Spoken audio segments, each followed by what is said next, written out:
In this video, I will show you how to connect a Thrustmaster wheel to PS5. So to do this, first check if it's compatible. So the supported wheels are the ones you see here, so T150 and Pro, T300 RS and GT, then the TGT and TGT2, and the TSXW. Now the ones that are not compatible are the older ones like T80 and T100. Then for the physical setup, first connect the wheel by plugging in the USB cable into a PS5 USB port, front or back, and attach the power adapter required for force feedback. Now, if applicable, attach the pedals and shifter.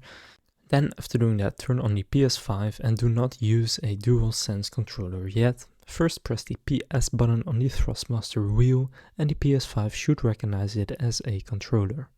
Then the auto calibration, so the wheel will spin left and then right to calibrate.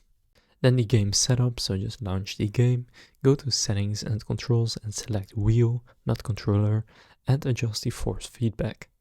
Now if the wheel is not detected, try a different USB port and avoid hubs. Restart the PS5 and reconnect the wheel and update the firmware via PC.